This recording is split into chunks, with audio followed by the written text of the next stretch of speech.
Hello and welcome to Saltgrass. We have another episode with Zoe Scoglio in the studio with me as we talk about the Castlemaine Commons project, which she's been working on, which is an audio project. She's been collecting interviews from our community about community collectivism and coming together and resilience and support and all of that sort of thing. So yeah, we'll have a chat with Zoe in a minute. We've got two or three interviews to share with you today from two local people who have different perspectives on what it means to be part of a community.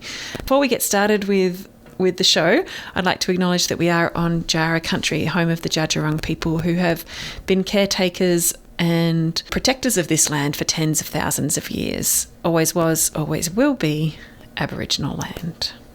Salt. Salt of the earth. Salt. Salt of the earth. Grassroots. Salt of the earth people. Grassroots change. Saltgrass.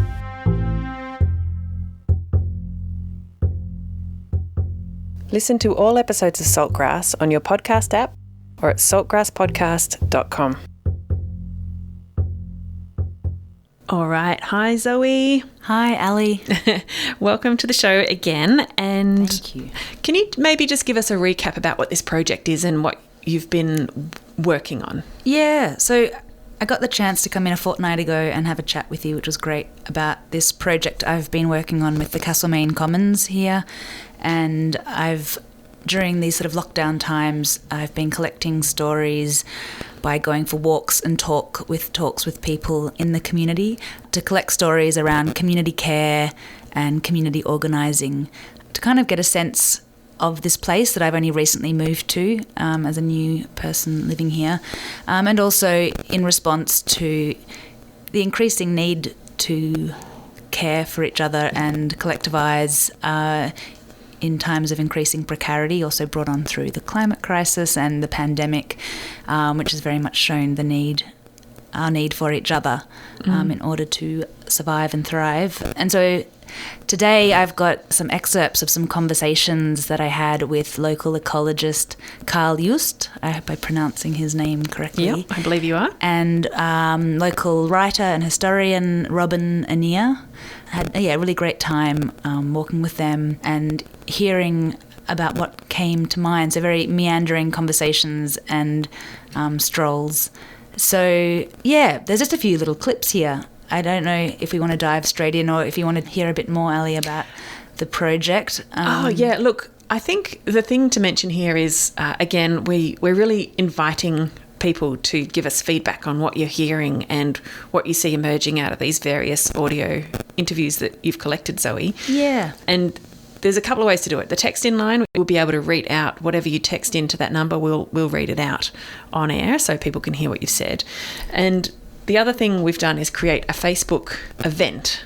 So it's something you can find on Facebook. Either look at the Saltgrass page or the Castlemaine Commons page, and you'll be able to find that event. And we'll be trying to direct conversation to happen in that event page. So if you express interest or something, say you're going in inverted commas to that event, you'll be able to interact with us via the event page as well. Yeah, this is very much the beginning of hopefully an ongoing inquiry and conversation that can happen. And it's quite a broad invitation. So I think usually when there's times of urgency and crisis, there's a necessary need to act. But I think my approach to this collection of stories is more understanding what examples have already existed in the area, but thinking about community and the cultures that form and the friendships and relationships and solidarities that form, that play out and can support people in times of need, but also in their daily doings. And so to sort of look at, how people have collectivised and cared for each other in order to make things possible that wouldn't otherwise be possible. So today's session as well, by chatting to Carl Just, for example, who's a local ecologist, was also very much opening up that frame to think of community not just being humans, but the more than human ecologies that we're part of. Absolutely. Yeah, that's great. So we'll hear from Carl in a minute, but I thought we'd start with one of the interviews you did with Robin Anea, who is, as you said, a historian, and she has worked with the local library for many, many years. And so she's got some perspectives on what community organising has looked like historically, and I thought that would be a really great place to start with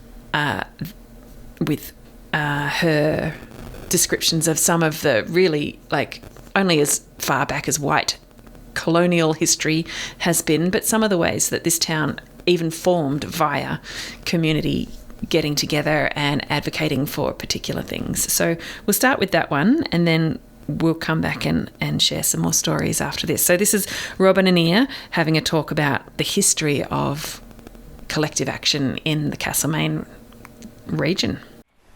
Yeah, and in a town like Castlemaine, you just, as you look back across the history, you can see from the real fundamentals in the gold rush days, the needs that weren't being met. You know, very early on, groups got together, public meetings were held, subscriptions were raised to sow the seeds of a hospital and schools and a market and things like that, because, you know, they were just the staples that you needed to make a civilised place and to bring your family to, obviously. That's so fascinating to hear. I don't know much at all about the history. Do you know kind of examples of how people went around about doing that in those times?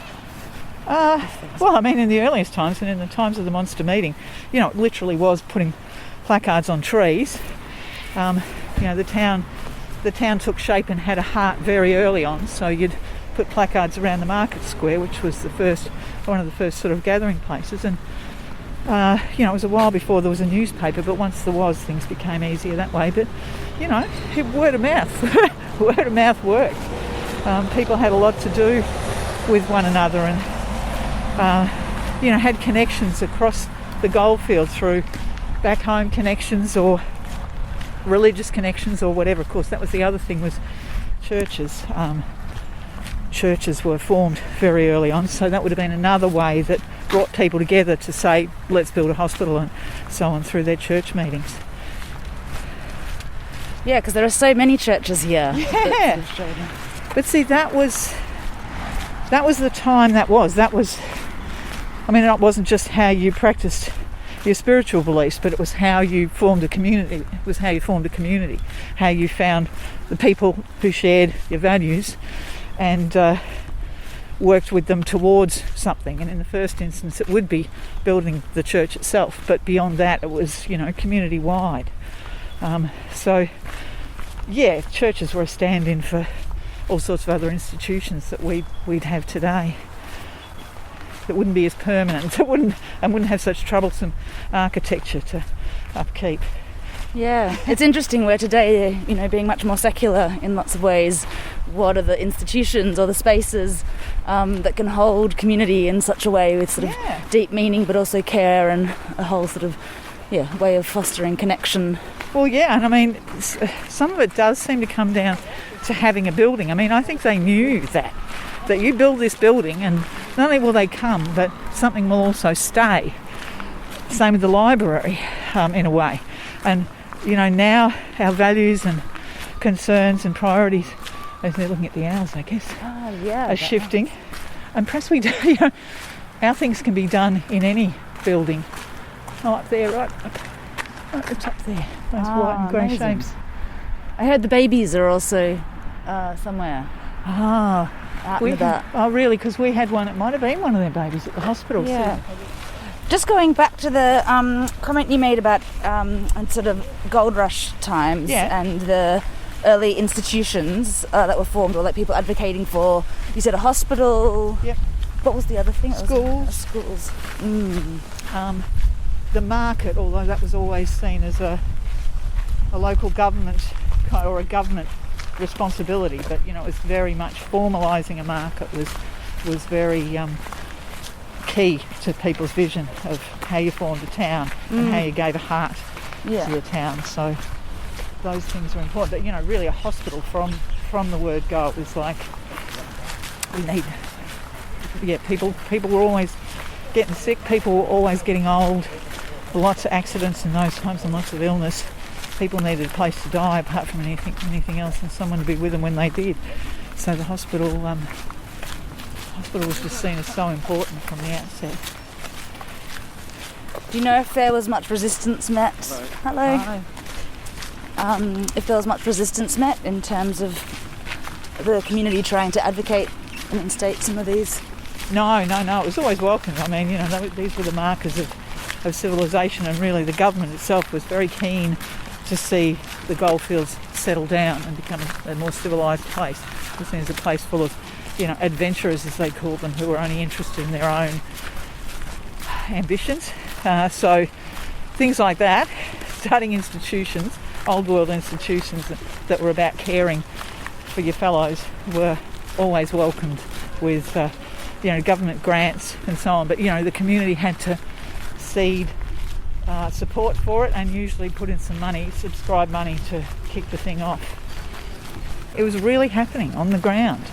It wasn't, people who'd been born to rule sort of assuming their rightful positions. It was happening in Britain to an extent that people were rising up out of the protest movements or out of the industrial towns. But here it happened in a hurry, and as soon as our parliament was established in the mid-1850s, it had those people in its midst from its formation, and that, it did make a big difference.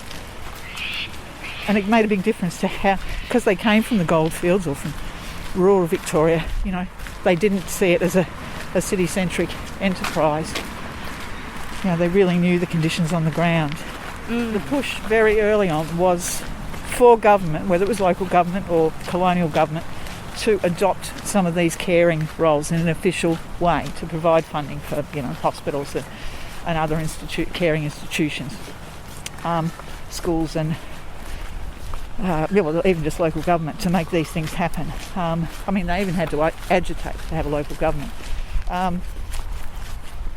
But with all the accretions, with all the bureaucratic accretions that then happen, so they embraced that government's adoption of their concerns and their priorities at that time. The thing becomes unrecognisable and it ceases to be your own caring model pretty quickly, I think, and certainly after this passage of time, it does. It's hugely disconnected. Which is why, as you say, we have local groups popping up trying to address needs at a local level. But it's but that sense of permanence is lacking. So even when an organisation gets some funding or some support, it's year to year. No one builds a building with a steep roof and solid bricks. Solid until the copies eat them. It's year to year and manage as best you can, and we guarantee nothing. We don't really believe in you that much. So that's a big difference. Yeah. That sense of permanence. This is here to stay. We will believe in this or support this forever. Has been a big shift. A necessary one in some cases, but. Yeah. And it's again where libraries are an outlier. They're trying to bridge that the passage from the old way of doing things to adapting to new community needs. And are the more interesting for that, I think. Yeah, I think it's a really interesting point you make.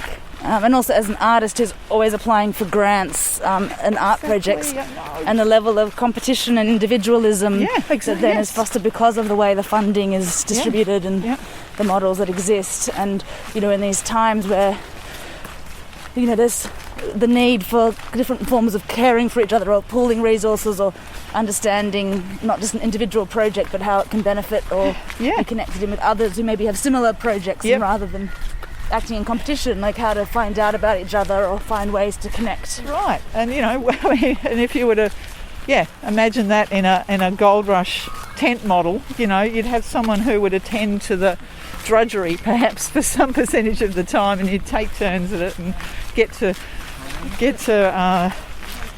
do your creative thing or the rest of the time. It could be like you say, and it would do away with that to an extent, with that competitiveness, which must be the enemy of creativity. Yeah, it really is. Yeah. And also of community. Yes.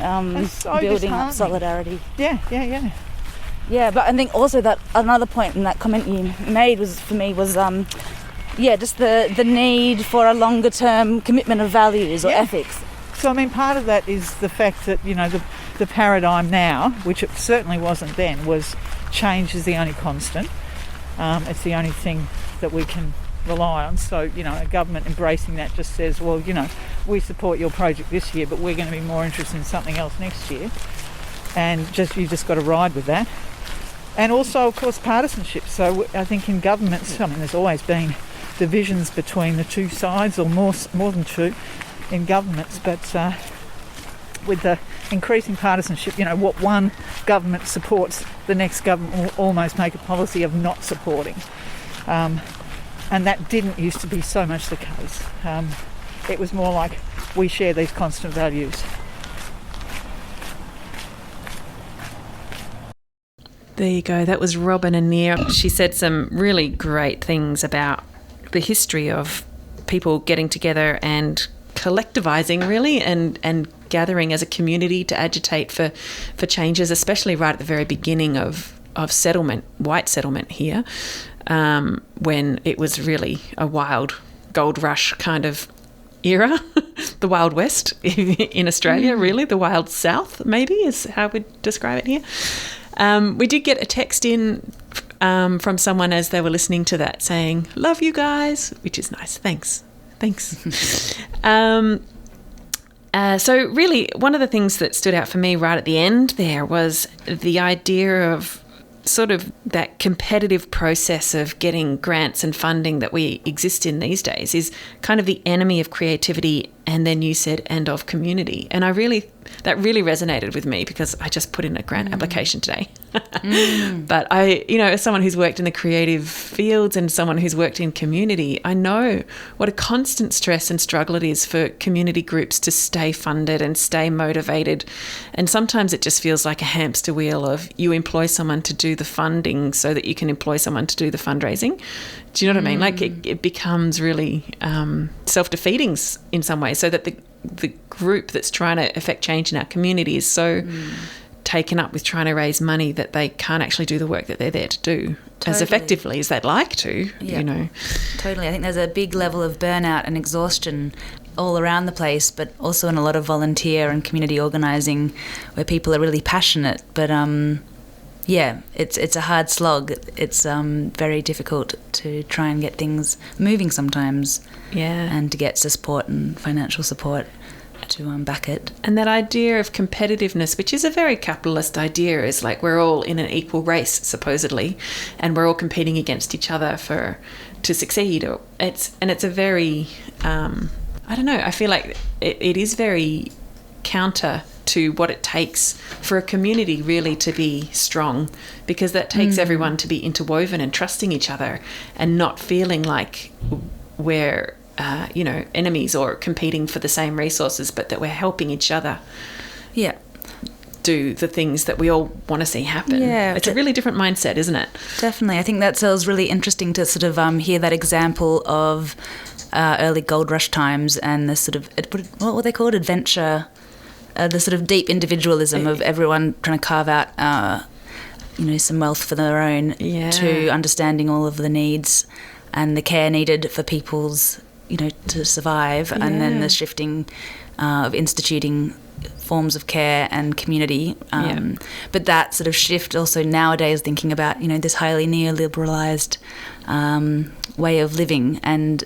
the sort of competitive nature that is so ingrained in our dominant Western culture, and thinking and even about just the privatisation of so many things that used to be a collectively owned via the government sometimes institution, like our medical health and our education and all of those things used to be collectively owned, even if it was via the government.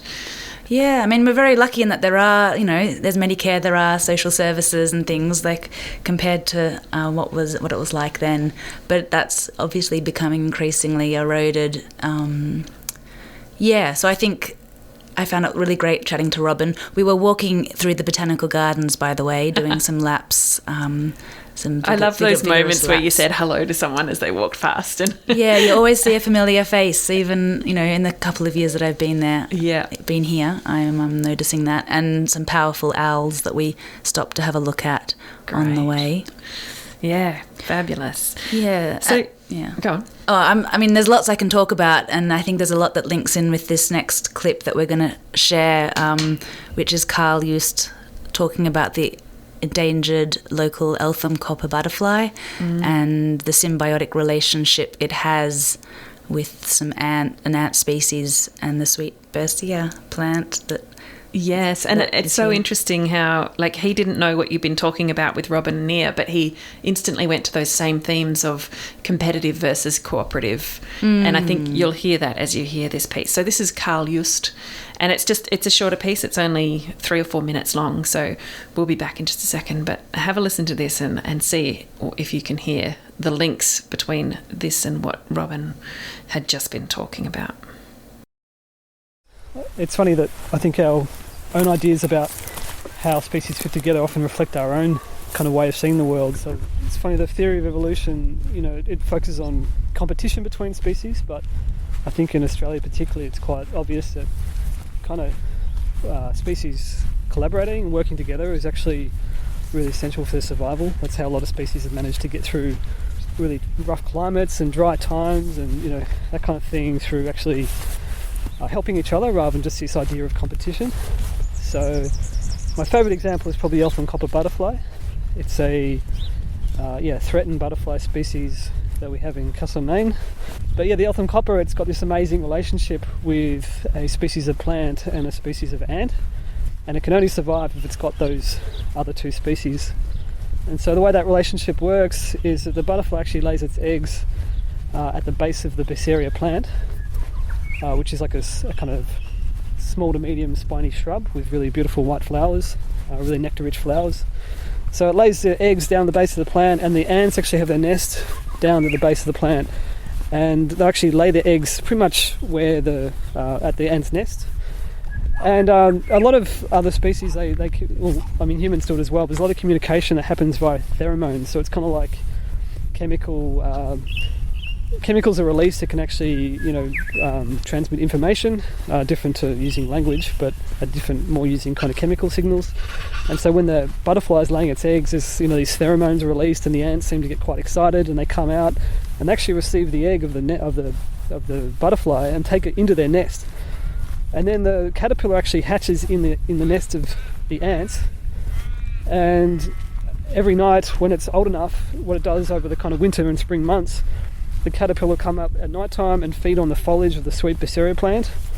And if you pick that caterpillar up and put it on any other plant, it wouldn't survive. It wouldn't eat anything but the Beceria leaves. It really is quite, a lot of butterfly species are very exclusive in terms of what plant they'll eat, and so only wants the Beceria leaves.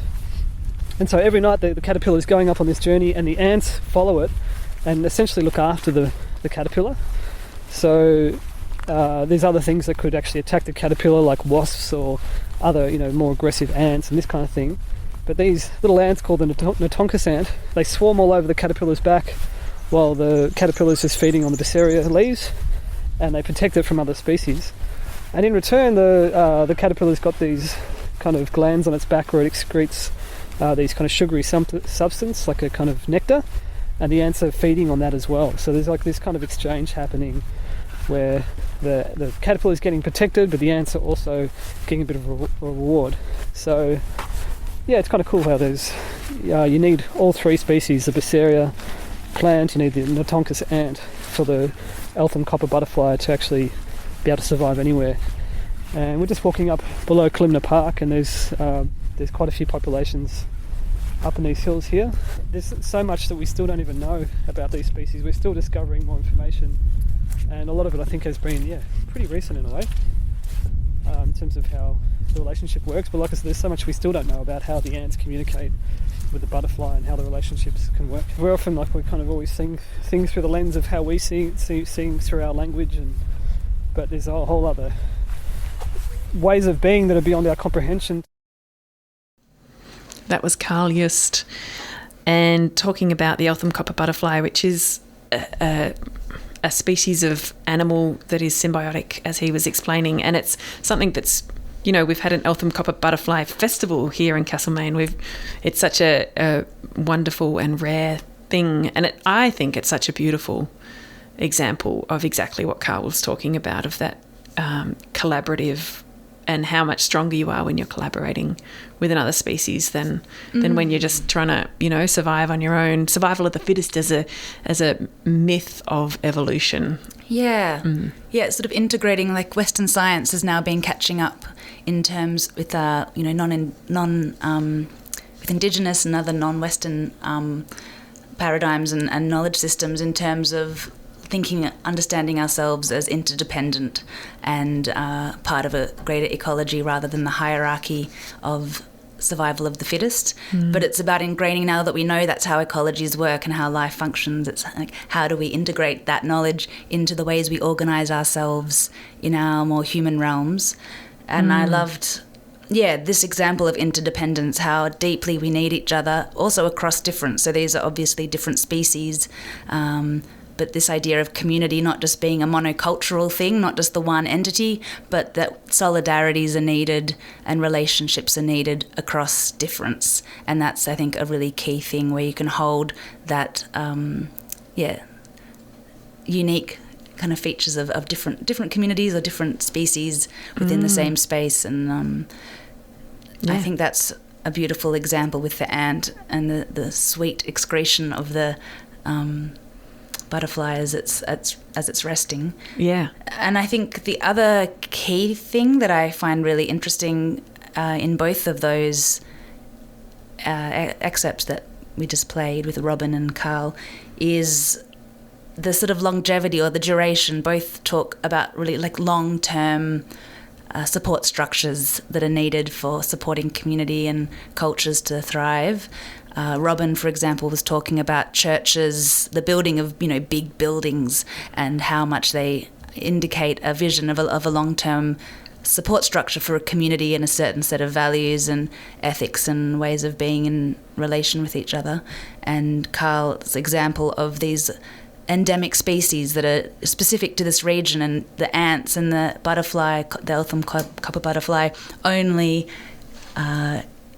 requiring only each other. They won't eat any other plant, only this very specific sweet Basaria plant that is specific to here. So these, again, are relationships that are formed over such long periods of time. So, thinking about what are the support structures that we need in terms of adapting to change and changing our own cultures, in terms of creating support structures that can last over longer periods of time. Depths of time. And the next piece we'll play from Carl explores that idea of relationships that have existed for like vast amounts of time. And we'll get to that in a minute.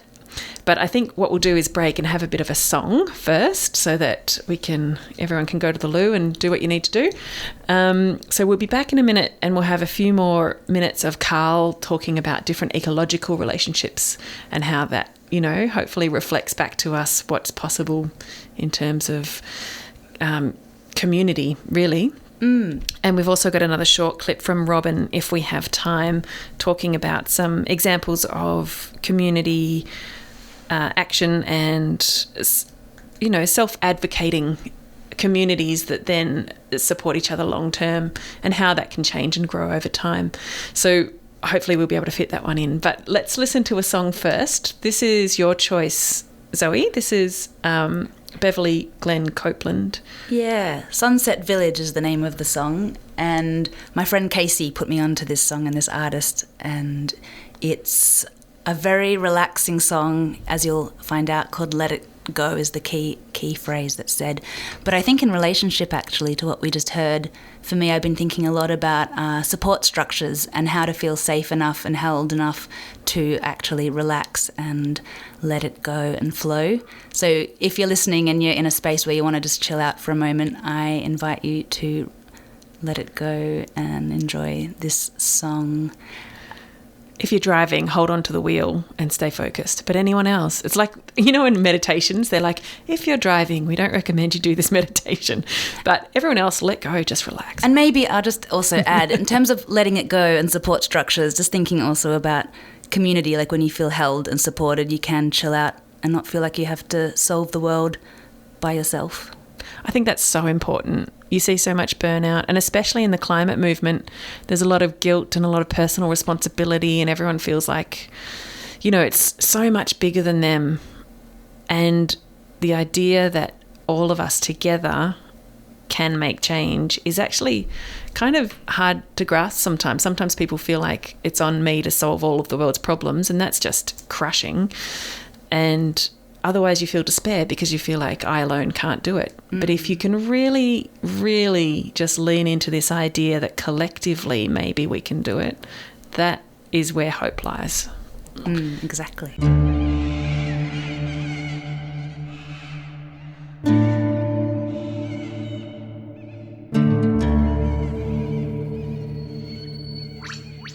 Welcome back. You're listening to Saltgrass. And I am in the studio today with Zoe Scoglio, who has been working with Castlemaine Commons on some interview collecting and contemplating what it is to be part of a community and what community resilience really means and what it means when we get together and work together collaboratively, not competitively. So we've listened to a couple of audio pieces already today from Carl Just, who's an ecologist, and also Robin Anea, who's a historian and writer. That song, by the way, was gorgeous that we just heard. Can you tell us about that song again? Who was it and what was it called? That was Beverly Glen Copeland, Sunset Village. And for those that were listening, I invited people to relax and let go if they wanted to do so. But more specifically, I was inspired by Carl's story of the Eltham copper butterfly, and it's how it's looked after by the ants that suck on the sweet nectar that as a caterpillar they release, and the ants protect it from wasps and other predators so that the caterpillar can just hang out in its cocoon and that just sounds kind of ideal to me. You get to be that kid that just like munches away and there's all these things are happening around you to protect you and all you have to do is like be sweet. Yeah, exactly. It's a nice. I really like that as an idea. It's such a great exchange. What a great trade. But also, you know, to be a nice Eltham butter caterpillar hanging out in your cocoon, feeling safe and protected by all these ants as your protectors. Oh, is it while it's in the cocoon or while it's mooching around, munching on things? Oh, actually, both. Probably, I guess maybe both. Yeah. I'm getting my facts wrong, sorry. I should fact check these details, the finer details. Right. I'm not over. We can invite people, if you know the answer to this question, join us on Facebook. We now have the Castlemaine Commons page and the Saltgrass page. You can comment on either of those, or together we have an events page on Facebook which you can also write comments on and participate, and that's where we'll be giving you the information about upcoming episodes, because this is not our last gig together. We've got 2 more sessions over the next 2 fortnights where we'll be sharing more excerpts of stories and also hopefully collecting more of your stories and experiences of collective care and community organising. And if you want to talk to Zoe directly and tell her any stories you might have from your own life that are examples of this, what's that email address that they can email the Castlemaine Commons email address? Good question. I think it is castlemainecommons at gmail.com. All right, we'll put that on Facebook as well and have it for you next week, definitely. We had it last week, but it's totally I'm pretty sure that's it. Yeah, great. So we've got one more piece from Carl now. He's talking about different symbiotic and collaborative kind of relationships that we can see in nature. And you caught up with him at Kalimna Park, didn't you, Zoe? Yeah, we had a walk towards sunset on the edges of Kalimna Park and Moonlight Flat, and also the wind joined us. You'll be able to hear. If anyone understands wind, please let us know what it was trying to say. That's great. All right, so this is Carl Just, and we'll be back in a minute after we've had a listen. We've got up to about 50 plants on this slope of the emerald lip greenhood. It's a species of Pterostylis. A type of orchid. Yeah, a kind of orchid. Yeah, greenhood orchid. I'm not seeing any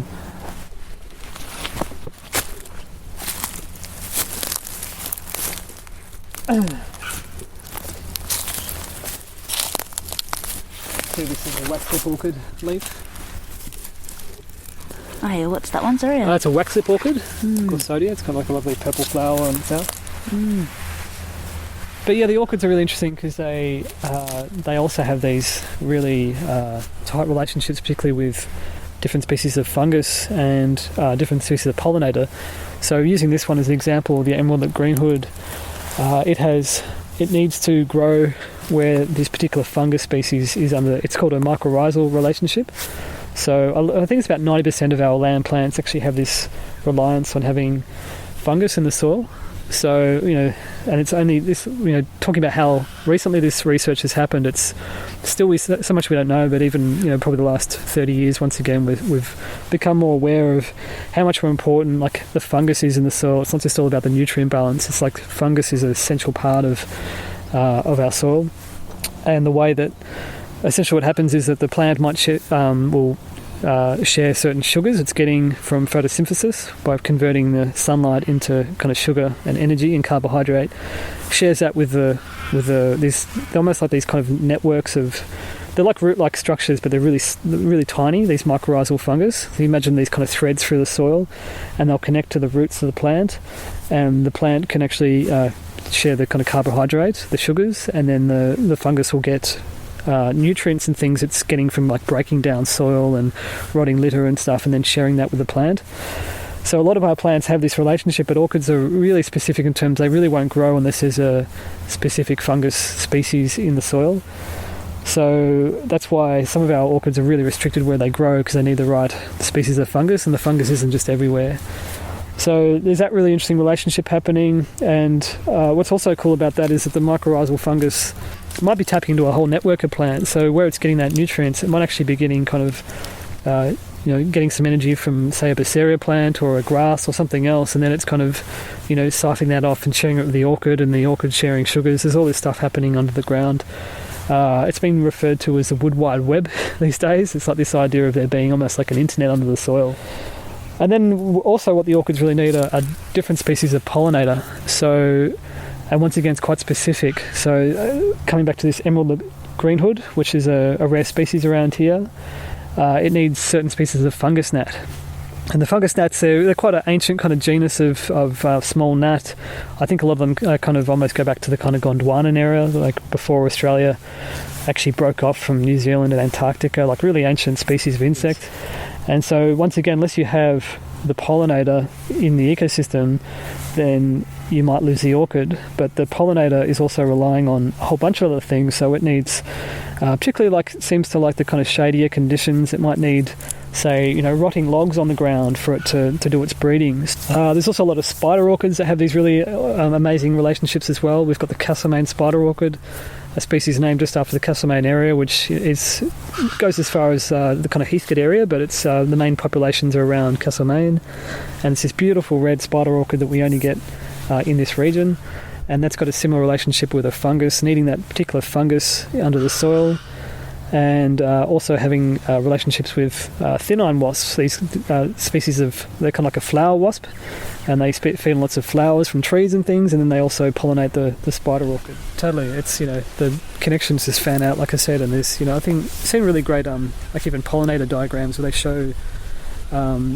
all the different colour lines between different species, and when you see that visualised, it's just incredible just seeing how everything is kind of interconnected in that way, and there's so many different kinds of connections in any kind of ecosystem.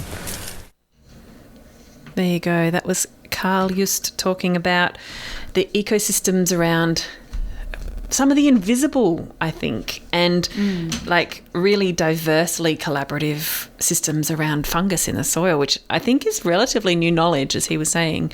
And it's really, to me, interesting how that works. Yeah, it's mind-blowing. Amazing. Yeah. It really shifts our understanding of how things survive and how we support each other. Yeah.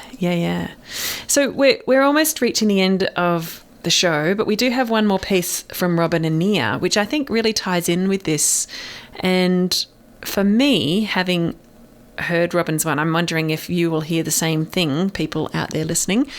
What Carl was talking about was how unexpected some of these collaborations are.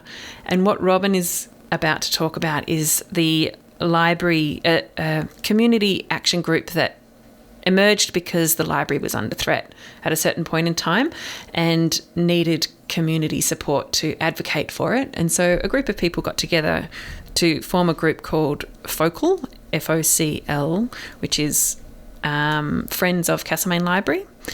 And she'll tell us all about it. But what I think you'll be able to hear in this story is how the networks that this group, it established itself based on a single purpose, and then with time it's established lots of connections, and some of them are quite unexpected. So have a listen to this, and then we'll be back in a minute to sign off for the end of the hour. So this is Robin and Nia talking about the local library advocacy group, FOCL. Just delving into the history as I have over time, just such a lot of groups who've risen and then disappeared, who've, created and agitated for, amazing developments and changes from, schools, hospitals to, commemorations of things, and parks like Kalimna and so on. But Friends of the Library started 1995 in response to the Kennett government threat to, it was this thing called compulsory competitive tendering, CCT, where the library staff were going to have to put in a tender to provide the library service. These were just ordinary, a librarian and a couple of library assistants were supposed to create a tender document, and it could be, somebody else could put one in and contest their tender. So it just seemed ludicrous. I mean, it was ludicrous. So initially, FOCL, as it's called, Friends of Castlemaine Library, was formed, and it was the heart of it was actually the U3A at that time, which was, so many of them were the people who had come here in the 70s and 80s, a lot of ex-school teachers and fiery women, and we had public meetings, hundreds of people just saying, leave our library alone.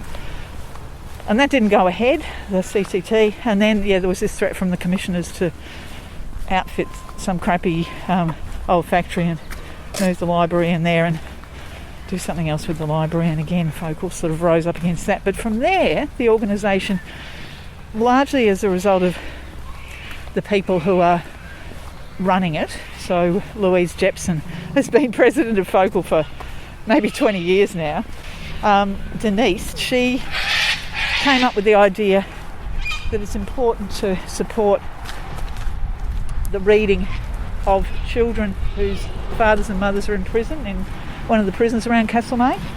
And so she obtained funding for a project that's ongoing and has been, I think, for 15 years, where FOCL supplies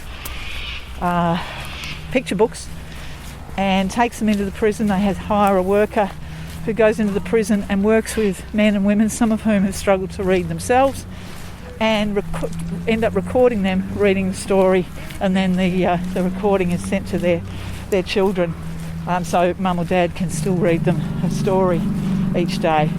And this is expanded to really help with reading in the prisons and reading groups and stuff. And that's one of FOCL's main things. So they have these huge book sales and so on, and they do help put money towards things at the library sometimes if needed, but it's less needed than it used to be because there's more government funding, amazingly, than it used to be. So that's the Friends of the Library's main activity these days.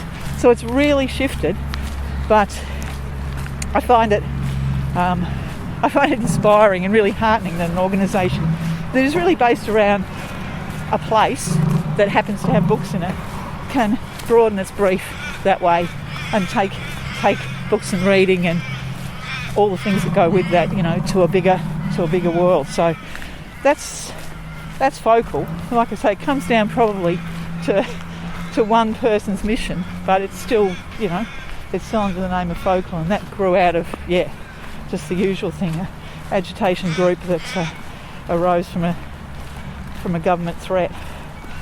So that's been over, whatever that's been, nearly 30 years. That was Robin and Nia talking about the Friends of Castlemaine Library group, who have started their life as a advocating for the library group, and have since grown and changed and adapted to supporting so many people in the community in really unexpected ways. For example, helping prisoners keep reading to their children bedtime stories even though they're in jail. I think that's so beautiful. Yeah, they're both those two little clips have so many amazing examples and threads between them around the themes that we're exploring today. I think this thing as well of expanding the brief, like there's so much to unpack here, and I know we're coming to the end, but trying to think of like which thread to pull. unravel. Yeah, and this expanding the brief thing maybe is also a nice thing to end on, in that Friends of Castlemaine Library, for example, a library being seen as a place for books, but how to expand that notion or take those relationships and friendships and shared sort of passions and expand that to different fields. So similarly, like what other community groups exist, say sports groups, craft groups, whatever, that come together for a shared affinity around something, but with that connection and community that forms, that often can allow another layer of advocating, of supporting, of doing. Perfect. Yeah. So get in touch and stay tuned. Zoe and I will both be back in a fortnight. Salt of the earth. Salt. Grassroots. Salt of the earth people. Grassroots change. Saltgrass.